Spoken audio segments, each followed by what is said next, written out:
Here we are, justice under a tree, the traditional African way of resolving disputes. Out in the open, nothing could be more transparent than that. That's the theme of the whole building. Justice is open, it's for the people, it's seen, it's believable. Not in a constrained building representing the power of the state. We know what you've done, we're on to you. But a building that was saying welcome. And you'll notice the pillars are at angles. We call them the pious pillars. When Pius Lange went on to become Chief Justice, saw pillars at an angle in a court. And the architects explained, it's more organic. They actually hold the roof better if the angles are well calculated. But to get away from the formalism, the rigidity, everything solid in place, something open, organic. The pious pillars now stand with dark red bark, kind of mosaics at the bottom, and then light green higher up to indicate the leaves and the sky. And you'll see the sunlight today is flooding in.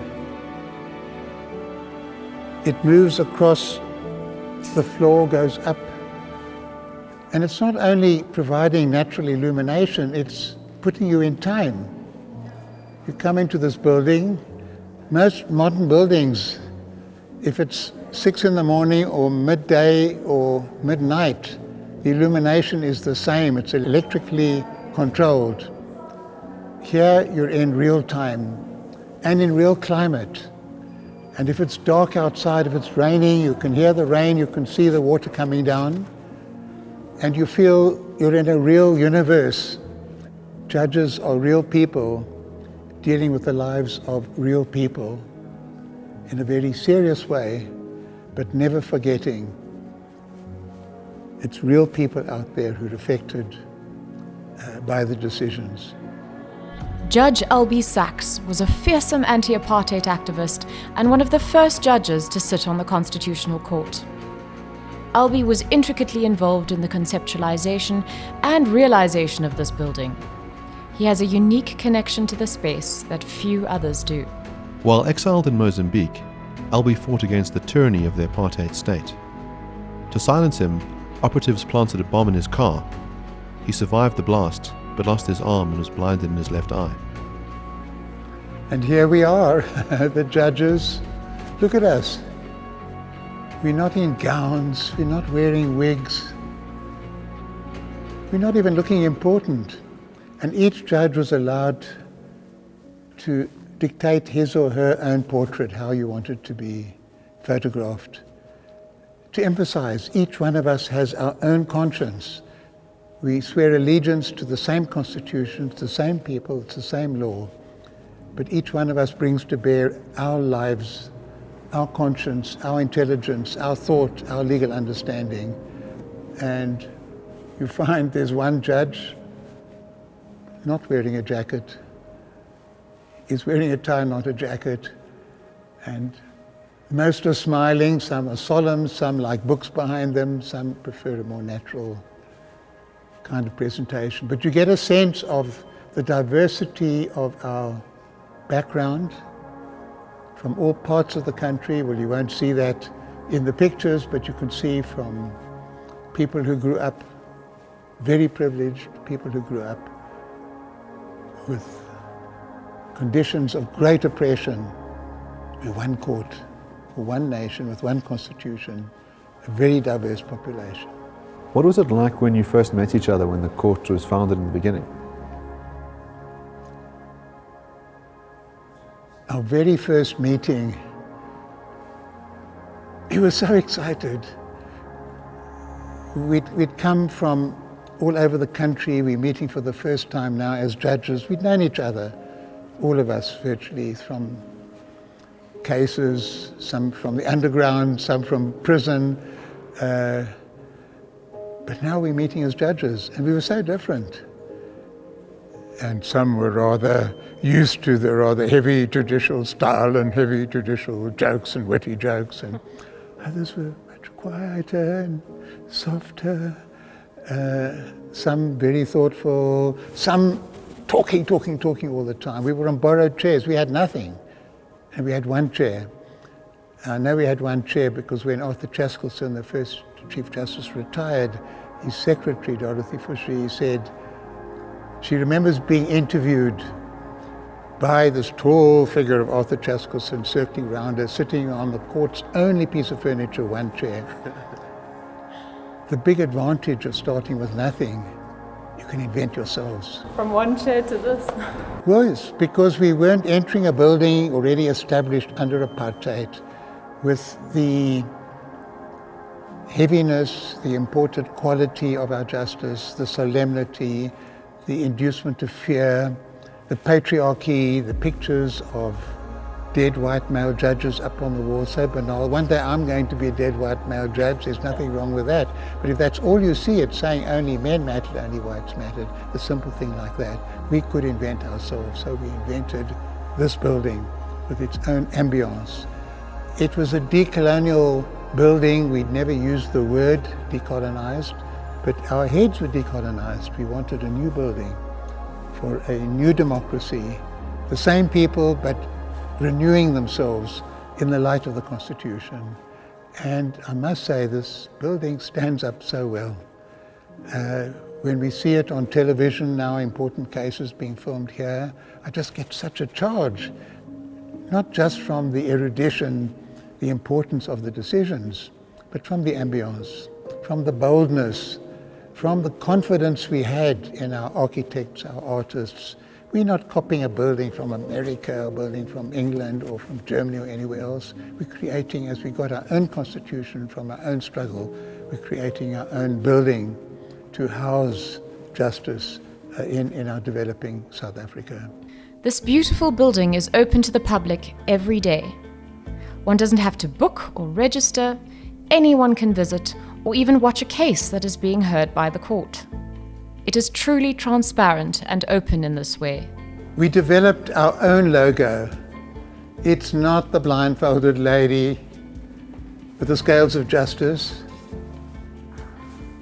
It's the people under the tree. The tree protects the people are sheltered by it, but they protect the tree.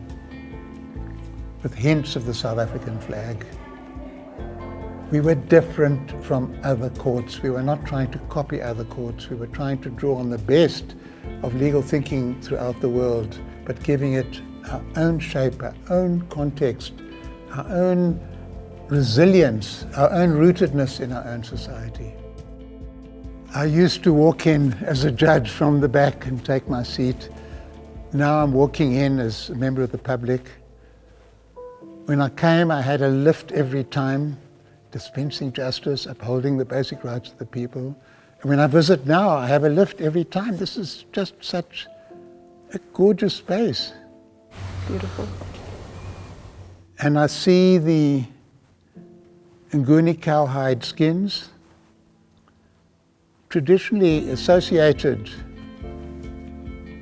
with the serious people in society. All the same and each one different. The judges all the same and each one different. I'm reminded of when we were seated, counsel addressing us, his or her eye level was the same as ours. In fact, now I'm standing higher than I would have been seated as a judge, to emphasize the equality of all before the law. I see this lovely dappled carpet just hinting at justice under a tree, not too heavily. I see the flag at the back. We started off with two feeble flags. There's nothing worse than a drooping flag. And we had the idea of a bold South African, proud South African flag, beaded by women from an African cooperative in Durban, and their names are on the flag. And my colleague Kate O'Regan said, "Who built the pyramids?" quoting the Brecht poem. It wasn't Rameses II. We don't know their names. We know the names of the people who beaded that flag. And I used to hate flags. Country or death, blind obedience. I loved our flag. It came with our democracy.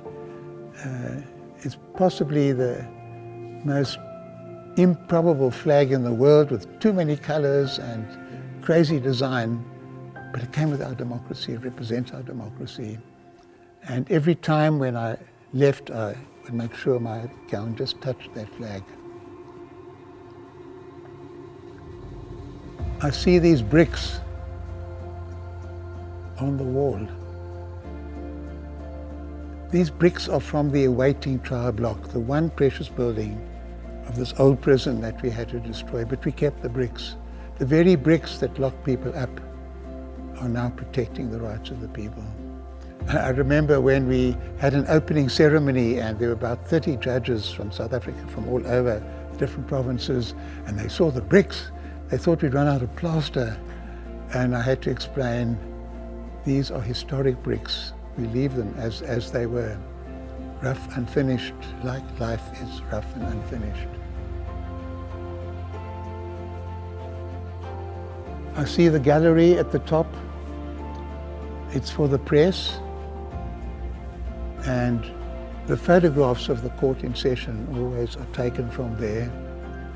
The press quickly mumbling their reports. Constitutional Court found the President in dereliction of his duty. It's a humming, buzzy place, but a convivial space, a justice under a tree theme in the physical structure of the building. And possibly the most remarkable feature of this court is this ribbon of glass.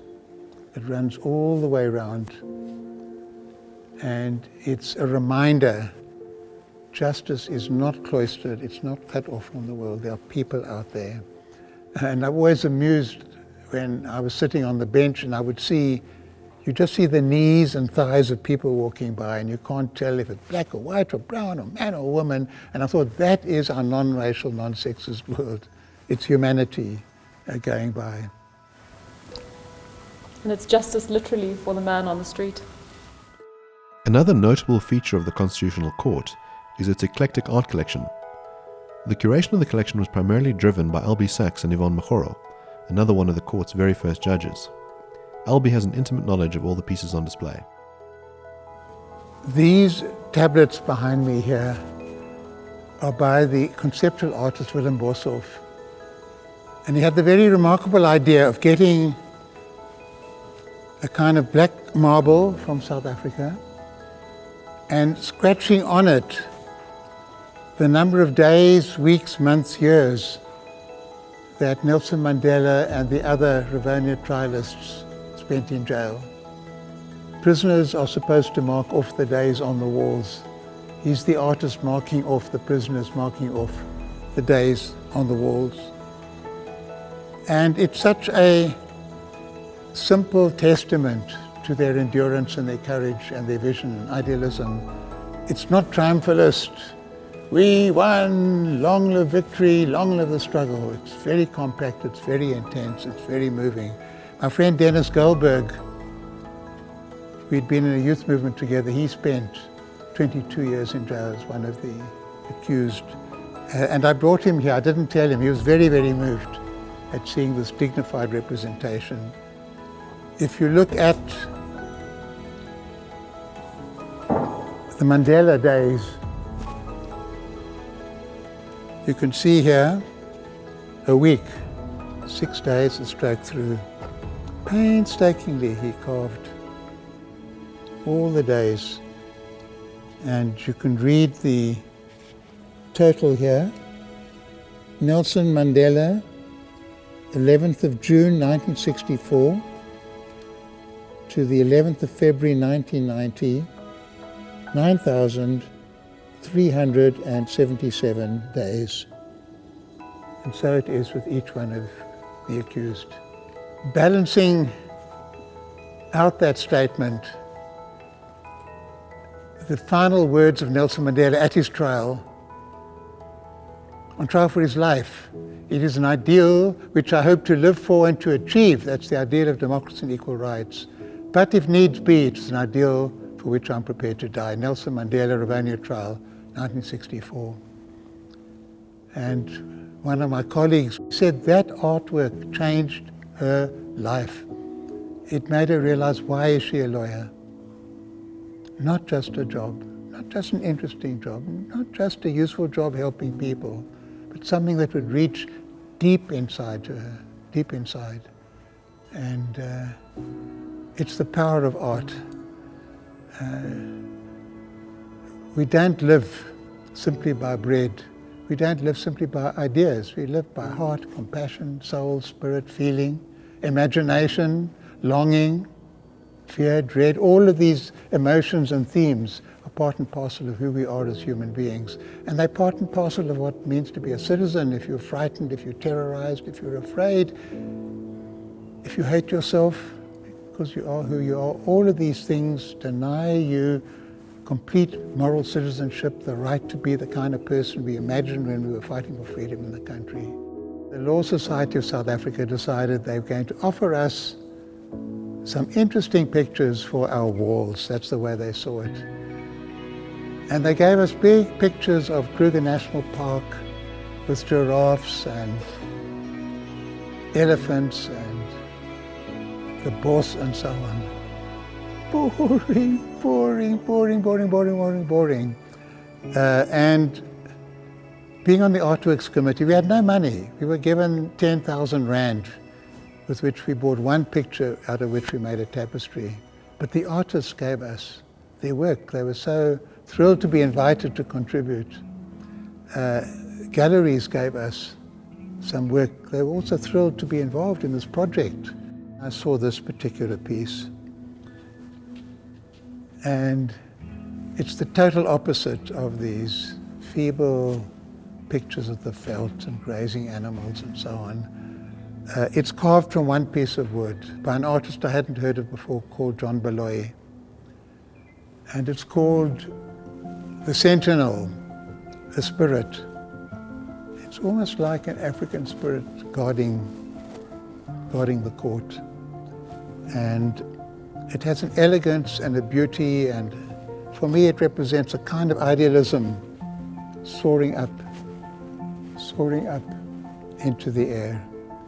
Again, anything that destroys that sense of automatic formalism, the chains of formalism, of routine, of habit, of non-thinking and non-challenging, anything that does that, to my mind, gives a kind of an energy, a lift, a sense of freedom to the whole ensemble that makes up this particular environment. But it didn't end there, because I went up to his studio and I saw a marvelous representation of Godzilla. It was after floods. The Limpopo had been in flood, and this huge tree was washed down and got trapped in some rocks.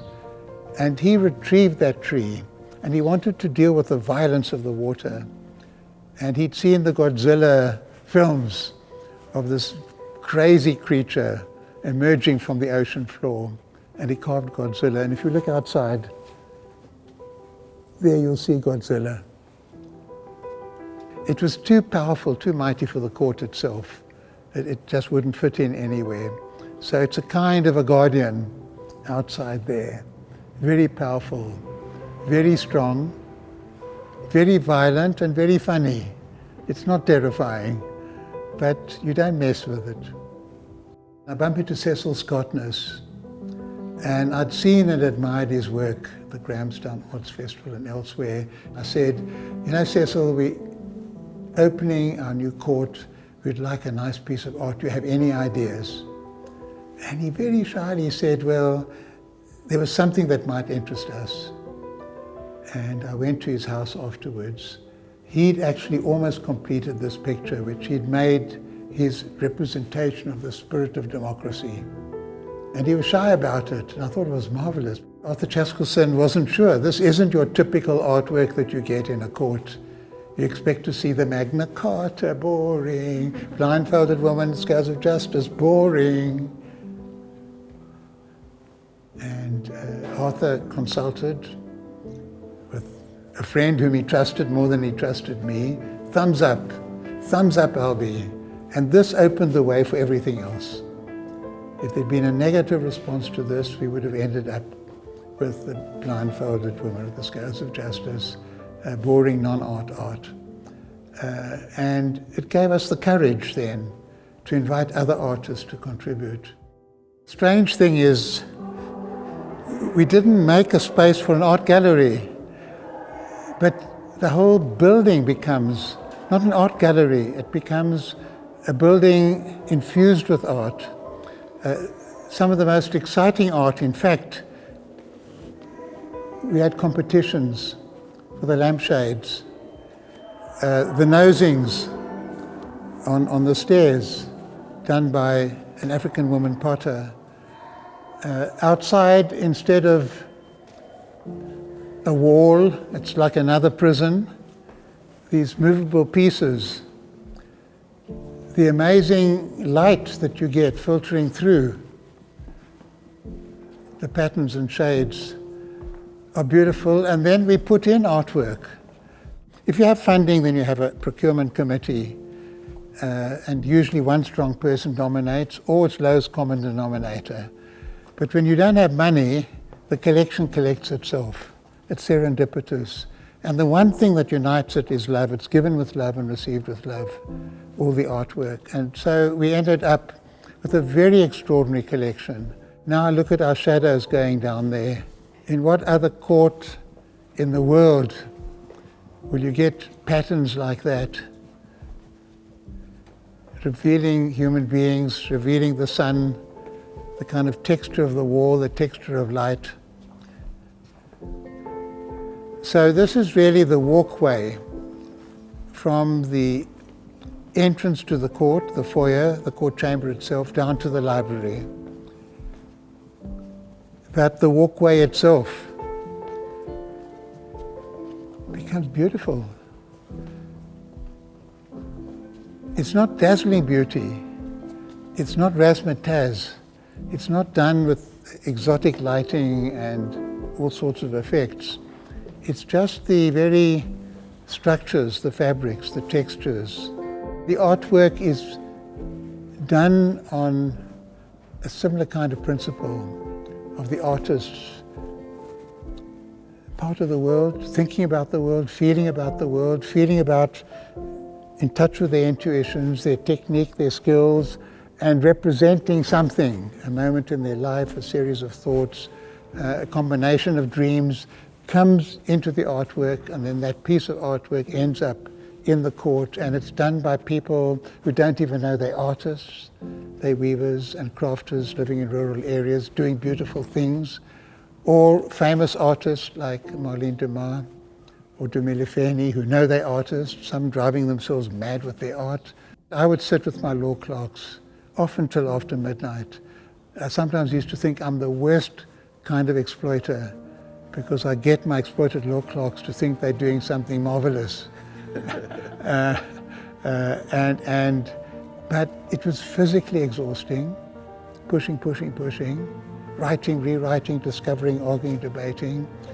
It was intellectually testing, challenging, new expressive language, ways of telling the stories about what human beings are, what the Constitution means, what it represents, how it should feed into people's lives.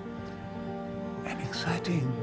We are involved in that project. It was like amazing and intense all at the same time. And to be in a building that's amazing and intense and liberated and anchored with a sense of dignity and right and appropriateness, without excess, without external ornamentation, without striving for effects. All of that, I wouldn't say it made us better lawyers, but it stemmed from that same almost metaphysical space that we drew our energies from in the actual judging. I don't separate art, life, love, law. I express it in different terms. If I was writing a judgment in bed, I think my partner wouldn't be very happy. And if I was copulating on the bench, I don't think anybody would be happy. But that idea of human expression in a very distilled, intense form with particular meaning, and doing it in conjunction with others, with colleagues, with a team, with the law clerks, with the thinking of other judges, with the arguments being presented by the lawyers, with a sense of who the litigants are and what they represent, with the knowledge of the public out there and the press and the law clerks who are going to read it and the advocates who are going to appear before you. And all of this is part of the kind of ensemble that ends up distilled in the language of a decision, of a judgment. And to the extent that we broke away from the heavy formalism of the most judgment writing in the past, I think our decisions now reach out to the public, reach the people, communicate, not just because of the outcome, but because of the style of reasoning, because of the energies that they draw on, that sense of justice, of rightness. I think all of these things kind of come together in a conjuncture. And it's quite clear that being in this space does something. It presses a little button in me and the words come spouting out. The exterior of the court building is just as fascinating as the interior. Each feature was given so much thought and is imbued with meaning. The whole building is alive with symbolism. Even before you're in the court, this is just different. The lettering's different. It's the name of the court in all the 11 official languages. It's not carved in like Roman heavy carving. We developed a very special font. It's called the Constitutional Call font, based on graffiti, the writing of my colleague Zach Yacoub, who's blind. Before you've even come into the building, you realize there's something different. It's not formal, it's not pompous, it's warm, it's friendly, it's inviting. And then you come to the front door.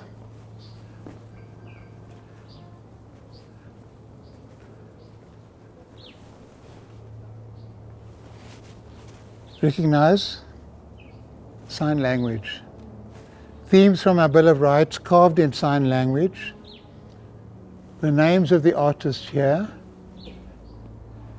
27 different elements from our Bill of Rights. The intrepid guides say, well, the 27 years Mandela spent in jail, that's pure coincidence. And then, if I have time, when I'm touring, I take people to the Milifeni sculpture. He's the greatest artist I've ever known. I met him in exile, and he was coming back to South Africa in 1991. He went to Tower Records to buy some music and he dropped dead. He never came back. He never met his daughter, who was born after he left. And we discovered there was some work of his in a foundry in upstate New York. And I traveled there with the daughter. We saw the work. It was much smaller than this, pieces of plaster beginning to disintegrate. And a South African sculptor, Vanessa Solomon, who trained at the Mercator School of Art, she was in New York at the time, and she met with Isaac Witkin, South African sculptor who became quite famous in America, who'd worked with Dumile and said Dumile was the greatest sculptor he'd ever known.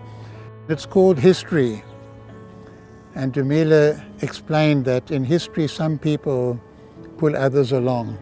But what I found so interesting is the others are not simple slave drivers. They're also puzzled. We're all puzzled. History is complicated and kind of messy. It's unfair. But in terms of who is strong, affirmative, there's no doubt about it. It's those who labor, who work, who produce. You know, they are the strong people, even if they are shackled. The court itself is located on what is now known as Constitutional Hill. However, in this very ground lie remnants of a dark and disturbing past. This was the site we chose for the first public building of democratic South Africa, the Constitutional Court. And we chose the site of the Old Fort Prison, which had been a site of pain, of oppression. The Brits locked up the Boers locked up the Brits, the Boers were on political power, they locked up the blacks. And we said, enough of locking each other up. A constitution means we live together in one country as equals, united South Africa. So using this site of total negativity turned into positivity became powerful in itself. And it's near centre of Johannesburg. It's accessible, but above all it represents the triumph of hope and spirit over despair and bitterness. And we don't forget the past. We don't say it didn't happen. We don't say let's move on. We acknowledge the past. We acknowledge the elements of the past that still reach into the present in so many ways, but we're not trapped in the past. We can change. And we are ourselves the ones who bring about the change. It's not people from outside. It's not a messiah. It's not some miraculous group. It's us. We have to do it. Instead of finding some lonely, beautiful spot to put up a court separated from the travails of the world, we place the court right in the heart of trouble, of distress, but as a space that radiates hope and possibility and rationality and reasonableness and fairness. And that's that building down there.